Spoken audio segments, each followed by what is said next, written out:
It's a pretty regular occurrence that people like you that have an axe to grind with doctors and the healthcare system love to point to this number: a quarter million people dying of medical error annually. And it's pretty obvious you haven't read the study that was published in 2016, a study that's been thoroughly reviewed by all reasonable researchers across the United States.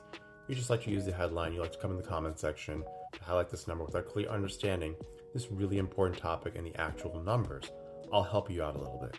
This report was published in 2016, and the issue with this report was that it was not based on actual facts.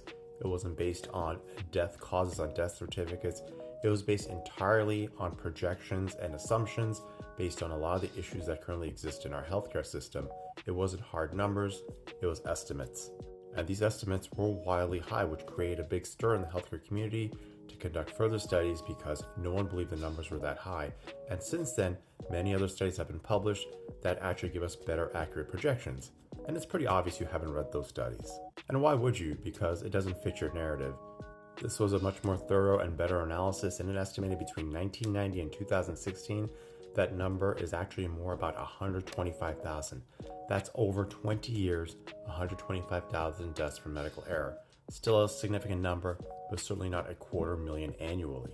Here's another meta-analysis since then of this really important topic. This study estimates that the actual annual number is 22,000 to 25,000, with most of those patients being very elderly, frail with multiple comorbidities.